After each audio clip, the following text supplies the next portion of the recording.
Now, America's top diplomat Antony Blinken has wrapped up his Middle East tour, failing to secure a ceasefire, but believing there's still room to get one.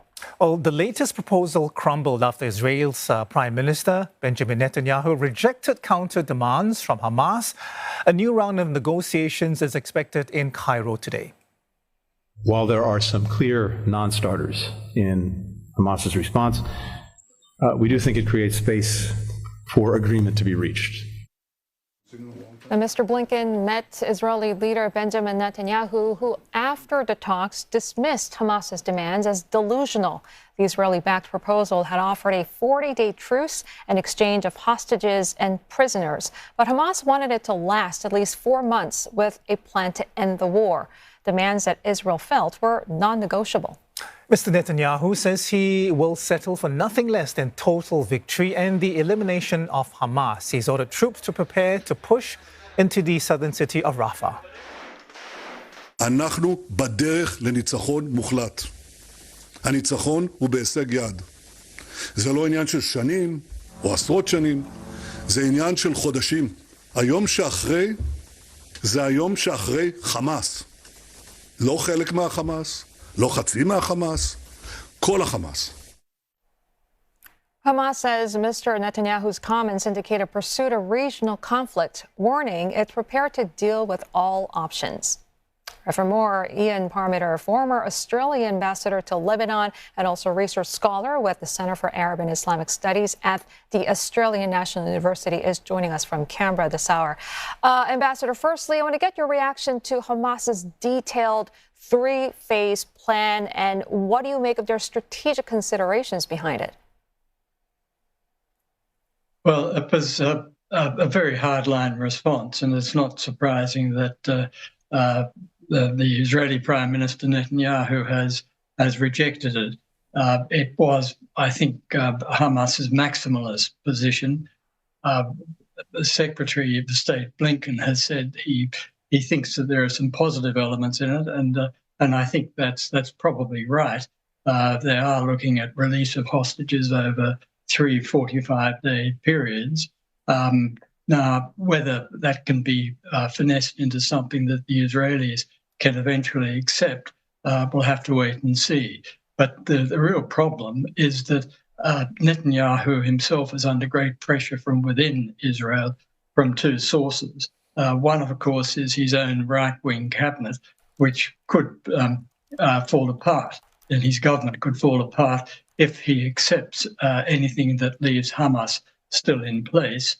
And he's also under now enormous pressure from the families of hostages in Israel. The families have just been told that another 31 of the hostages are confirmed dead, and that will raise the anxiety level among the families, many of whom, of course, will now be asking, could these 31 hostages have been saved if a different strategy had been prepared? At the same time, Netanyahu's popularity is very low, and if he is actually forced from government, it's most unlikely that he would be likely to win an election. So at this stage, what we have is American hopes that something from what Hamas has said can be finessed into a broader agreement that Israel can accept, but at the same time, a lot of pressures within Israel which could mitigate against such an agreement, and at the same time, growing fears for the hostages after all the time they've been there, 4 months now. Ambassador, I want to pick up on that point about the pressures that Benjamin Netanyahu is facing. I mean, you talked about his right flank, you talk about the families. I mean, really, does he have room at all to move? And if there is space, what is that space? Well, I don't think he has a lot of room to move at all. It's very clear that the hardliners in his government would be quite determined to follow through with their threat to bring down the government if he makes major concessions to Hamas in order to get the hostages released. At the same time, he knows that if his government is brought down, he will certainly lose an election and be out of office. And in the background of all of this, of course, various criminal charges which he will have to face without the protection of the office of Prime Ministership if he loses that office. So my guess is that Netanyahu will be very hard to move on this. I think he will take his cue from his own cabinet and will work with his own hardliners and will face down the opposition from the families of hostages, even though I would expect that opposition to get very strong in the coming weeks and that there will be a lot of demonstrations against him. But Netanyahu has already shown that he will put the survival of his government ahead of the concessions to the families of the hostages. So, Ambassador, what do you see as the biggest sticking point here? And given the fundamental gaps, how optimistic are you that a middle ground can be reached to move this process on? I'm not optimistic at all. Netanyahu is certainly his political life depends on essentially being able to declare victory. He could conceivably declare victory if he's able to kill or eliminate the two major leaders of Hamas in Gaza. That's Yahya Sinwar, who is the political leader, and Mohammed Daif, who is the military leader. If he were they're somewhere deep in the tunnel network beneath Gaza at present, if he were able to demonstrably show that he has eliminated them, that would be a way of saying that he has actually removed Hamas. But as I've said before, the problem is that Hamas is an ideology. It's not just a movement. It's a political movement as well as a military movement, but it's fundamentally an ideology. And what tends to happen when Israel puts pressure on Hamas is that among Palestinians, support for Hamas grows.